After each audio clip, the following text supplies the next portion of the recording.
Bienvenue sur Azimut, le podcast de l'orientation. Bonjour à tous, c'est Perrine. Quel plaisir de retrouver mon micro après ces longues vacances.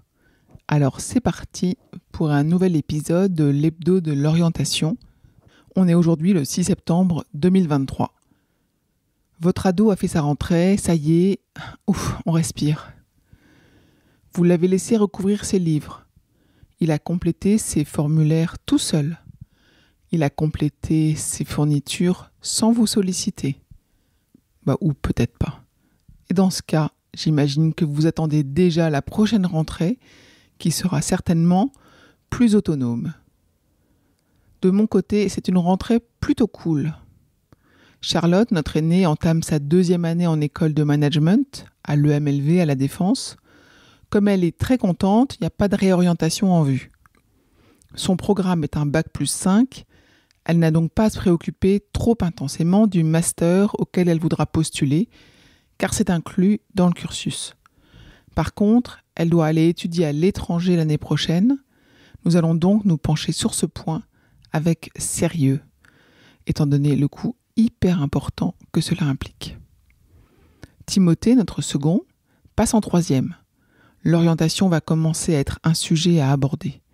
Et dans son collège, il n'y a pas de stage découverte cette année. Mais ils ont proposé une convention de stage pour les volontaires. Je sens déjà qu'il va se retrouver volontaire désigné. En ce qui concerne Azimut, la pause estivale a été appréciable et même un peu plus prolongée qu'anticipé. J'ai même pris beaucoup de retard sur le nouveau site qui va sortir maintenant, on va dire, prochainement. Bon, je suis de retour, motivée à bloc et le calendrier éditorial est constitué. Alors, c'est parti. Et vous, alors vos vacances, votre rentrée, l'orientation de vos enfants? Racontez-moi. Allez, vous m'écrivez? Vous trouverez vite, facilement, dans azimut-podcast.com, le moyen de rentrer en contact avec moi. De même, si vous voulez témoigner sur Azimut, ça serait super. Si vous voulez aller un cran plus loin dans le partage de votre expérience, je cherche des témoignages de parents sur les sujets suivants. L'attente de Parcoursup a été interminable, mais elle s'est bien terminée. Parcoursup a été catastrophique. Notre enfant n'a eu aucune proposition d'admission. Bon, finalement, Parcoursup, c'est pas compliqué que ça. Le choix des spécialités, quel casse-tête! Le choix des spécialités, on s'est trompé et ça nous a pénalisés. Notre ado a fait le choix de l'apprentissage pour ses études supérieures. Le bac technologique a été bénéfique à notre enfant. La voie professionnelle a été un choix compliqué pour notre famille et plein d'autres. Donc si vous vous reconnaissez dans ces témoignages, allez sur azimut-podcast.com dans la rubrique Contact et vous m'envoyez un petit message, je vous expliquerai tout. L'enregistrement se fait simplement à distance et votre témoignage peut être anonyme si vous le souhaitez. Je profite de cet instant pour souhaiter la bienvenue à tous les nouveaux auditeurs pour qui Azimut est nouveau. Vous êtes au bon endroit pour recevoir des informations et des conseils afin d'accompagner vos ados dans leur parcours d'orientation scolaire. Premier petit cadeau offert par Le Figaro, dépêchez-vous, j'imagine que vous avez vu passer l'offre d'abonnement gratuite. Il reste quelques jours pour en profiter. Et puis je voulais dire merci et puis même au revoir. Parfois on doit se quitter. Chaque année, les parents d'ados, bien dans leur orientation, n'ont plus besoin d'Azimut. Alors si c'est votre cas, avant de vous dire vraiment au revoir, est-ce que je peux vous demander 2 choses ? Premièrement, parlez d'Azimut aux parents d'ados qui ont envie de s'investir dans l'orientation de leurs enfants, comme vous l'avez fait.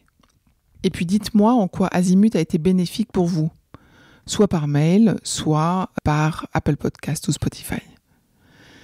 Et avant de partager avec vous tous les lectures que je vous conseille sur le thème de l'orientation et l'éducation, je voulais vous inviter à parler d'Azimut aux parents d'ados, collégiens, lycéens, afin de les inviter à découvrir Azimut et surtout de s'inscrire à la newsletter. D'ailleurs, faites-le si ce n'est pas déjà le cas. Parce que dans la newsletter, je vous donne des liens, alors que là, je vais pouvoir vous évoquer simplement les sujets et là où vous pouvez aller lire. Alors, ma petite liste de lecture du moment. Il y a beaucoup de sujets, mais en tout cas, il y a quelques sujets que je ne vais pas couvrir et que vous ne verrez pas dans la liste parce que j'estime qu'ils n'ont pas leur place dans le périmètre d'Azimut. Il s'agit de tenues vestimentaires, de laïcité, de mouvements sociaux, de harcèlement, de restauration scolaire. Tous ces sujets sont certes importants, mais en tous les cas ne rentrent pas directement dans la ligne éditoriale d'Azimut. Allez, c'est parti pour ce qui me semble utile de partager avec vous. Bon, vous n'êtes pas sans savoir que nous avons changé de ministre de l'Éducation en France, et c'est Gabriel Attal qui a été nommé cet été. En bonus, on a Emmanuel Macron qui semble s'être approprié le sujet, donc c'est super. D'ailleurs, Libération titre « Emmanuel Macron, super ministre de l'Éducation, les réactions des syndicats après les annonces du président au point ». Emmanuel Macron a fixé une fois avant la rentrée le cap sur l'école avec une série d'annonces qui font déjà débat. Donc à lire dans Libération. J'ai personnellement assisté à la conférence de presse de rentrée dans laquelle il y avait les annonces du report des épreuves de spécialité. Le Figaro titre « Bonne décision, initiative attendue et salutaire, mesure qui va dans le bon sens. Le choix de l'exécutif de décaler les épreuves de spécialité du baccalauréat de mars à juin dès cette année scolaire a suscité une vague de satisfaction dans la communauté éducative. Les enseignants, personnels de direction, parents d'élèves sont très nombreux à se féliciter du report de ces épreuves, comptant pour 32% de la note finale du bac et qui s'était tenue pour la première fois en mars l'année dernière. La Croix dit « Parcoursup, y a-t-il un risque à ne sélectionner que sur contrôle continu ?» Emmanuel Macron et Gabriel Attal, le nouveau ministre de l'Éducation nationale, ont annoncé que les épreuves de spécialité du baccalauréat seront décalées de mars à juin. Elles ne seront donc plus prises en compte dans Parcoursup. Sur le même sujet, les Échos disent « Le report des épreuves de spécialité du bac de mars à juin empêchera Sciences Po de tenir compte de leurs notes pour sélectionner ses étudiants. Une épreuve écrite pourrait donc être réintroduite. » Ensuite, à quelques jours après la rentrée des classes et à quelques jours avant la clôture de Parcoursup 2023, un point sur la situation avec 2 articles. Celui de BFM TV qui titre « Parcoursup, état des lieux à quelques jours de la clôture, le président de la République a indiqué que 1769 bacheliers et 303 étudiants en réorientation n'ont pas encore eu d'affectation alors que la phase complémentaire de Parcoursup se termine le 12 septembre. » Et puis France Info dit « Manque d'enseignants à la rentrée 2023, il manque plus d'un quart des enseignants en lycée professionnel. En collège et lycée général, c'est 17%. C'est à peu près pareil pour le lycée technologique et même en lycée préparatoire, il manque des enseignants. 5,2 des postes sont encore vacants. » Ensuite, j'ai relevé quelques tribunes et avis que je vous partage. Celui de l'Institut Montaigne. École, où concentrer nos efforts selon une note de l'Institut Montaigne. Dans cette note, l'Institut Montaigne identifie où les efforts doivent se concentrer pour contrer tant le déclassement progressif de la France que l'accroissement des inégalités. Sans prétendre à l'exhaustivité, 5 efforts majeurs sont identifiés. Amplification de notre effort en faveur de l'école primaire, multiplication et transparence des évaluations, refondation d'un collège susceptible d'aider les plus fragiles et de stimuler les meilleurs, valorisation du métier d'enseignant, priorisation de l'enseignement du numérique et des langues étrangères, au-delà de l'apprentissage des fondamentaux. Donc ça, c'était pour l'Institut Montaigne. De même, Luc Ferry, dans Le Figaro, exprime « Éducation nationale, les chantiers prioritaires.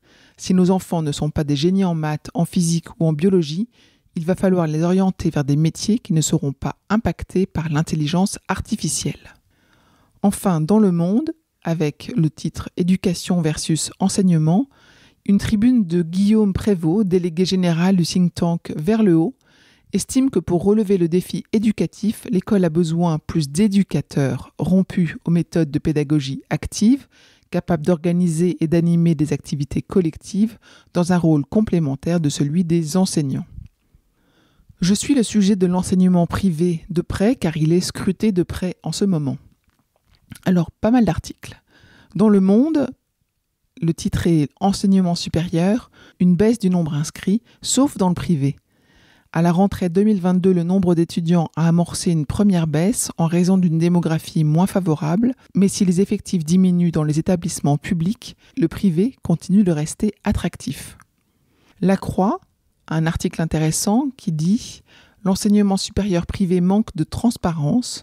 Dans son rapport annuel publié le 19 juillet, la médiatrice de l'éducation nationale et de l'enseignement supérieur, Catherine Becchetti-Bizot, relève le manque de transparence des établissements privés d'enseignement supérieur. Dans Les Échos, vous pourrez lire « Face à des établissements qui jouent l'ambiguïté, la médiatrice de l'éducation demande des clarifications pour sécuriser le parcours des étudiants.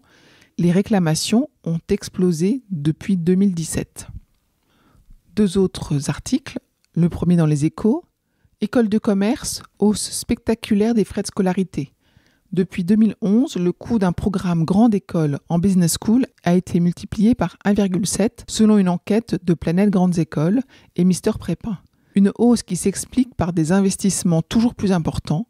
Reste que sur la période, les salaires de sortie ne suivent pas la même tendance. » Et dans Challenge, enseignement supérieur privé, bientôt une plateforme pour y voir plus clair. Face à l'essor incontrôlé de l'enseignement supérieur privé, le ministère en charge va mettre en place en 2024 une plateforme qui répertoriera les formations reconnues par l'État. Le sujet de la voie professionnelle est la grande absente d'Azimut. Nous allons y remédier cette année et voici déjà quelques articles d'actualité qui m'ont semblé intéressants. Dans Le Point, le lycée professionnel, nouvelle voie d'excellence pour l'interrogation. Emmanuel Macron a répété son ambitieux plan pour rendre cette filière attractive. L'année à venir dira si ces mesures suffiront à faire du lycée pro une voie solide vers l'insertion professionnelle. Et dans Libération, indemnité, bureau des entreprises, choix des options, ce qui change dans les lycées professionnels. Le sujet de Parcoursup est un sujet qui inquiète et divise et c'est le sujet le plus écouté sur Azimut. Alors deux articles, le premier de la Provence. Parcoursup fait de la casse dans les secteurs défavorisés. 4 ans après sa mise en place par Jean-Michel Blanquer, la plateforme d'accès à l'enseignement supérieur convainc peu ou pas. Et dans Les Échos, Parcoursup, les filles et les élèves défavorisés s'autocensurent davantage. Sur Parcoursup, les filles et les lycéens d'origine sociale défavorisés sous-estiment leur niveau, affirme une étude de l'Institut de politique publique. Ce manque de confiance en soi entraîne des choix moins ambitieux sur la plateforme qu'il serait pourtant facile de corriger selon les chercheurs. Quelques nouvelles de filières supérieures, dans le désordre. Dans Ouest France, une interview exclusive du directeur de Sciences Po. Je veux aller chercher l'excellence partout. Origine territoriale et sociale des étudiants, niveau, débouchés, accessibilité, place du débat, climat, développement international, attractivité pour les enseignants. Mathias Vichera, le directeur de Sciences Po Paris, détaille sa stratégie et dévoile ses projets. Dans Le Parisien, vous pourrez lire que les filières d'études sup, pharmacie et maïeutique ont du mal à faire le plein. Avec des taux de remplissage inférieurs aux places disponibles, les filières pharmacie et maïeutique des études de santé font place à une crise inédite. Si le manque d'élèves venait à continuer, la crise pourrait être sans précédent. Et dans Alternative économique, on parle de prépa, les classes préparatoires, une voie entre parenthèses vraiment royale. Si le film de Frédéric Mermoux, La Voie royale, qui est sorti cet été, l'avait été plutôt en début d'année, quand les lycéens sont plongés dans les affres de Parcoursup, on peut se demander si cela aurait affecté les vœux pour les classes. Deux derniers sujets, la France dans le classement mondial des universités avec le classement de Shanghai, qui est optimiste pour nos universités. Le classement de Shanghai des universités en 2023, comme les années précédentes, est un baromètre, mais surtout un élément de visibilité et d'attractivité, dit le Dauphiné. Sur le logement étudiant, et je pense beaucoup en ce moment aux parents qui sont en train de chercher encore un logement pour leurs jeunes étudiants, un article dans Challenge, logement étudiant, ces alternatives méconnues à petit prix. Face à la crise du logement étudiant ces dernières années, des alternatives originales ont émergé. Studio à la ferme, appartements en résidence senior, mobile-home au camping, etc. Et puis un dernier sujet qui me semble important et que nous traiterons cette année, c'est l'engagement républicain. Avec le service national universel, dans l'opinion, Prisca Thévenot, la secrétaire d'État chargée de la jeunesse, a assuré que le SNU devrait devenir un passage républicain pour l'ensemble d'une génération. Voilà, j'espère que vous trouverez tous ces articles.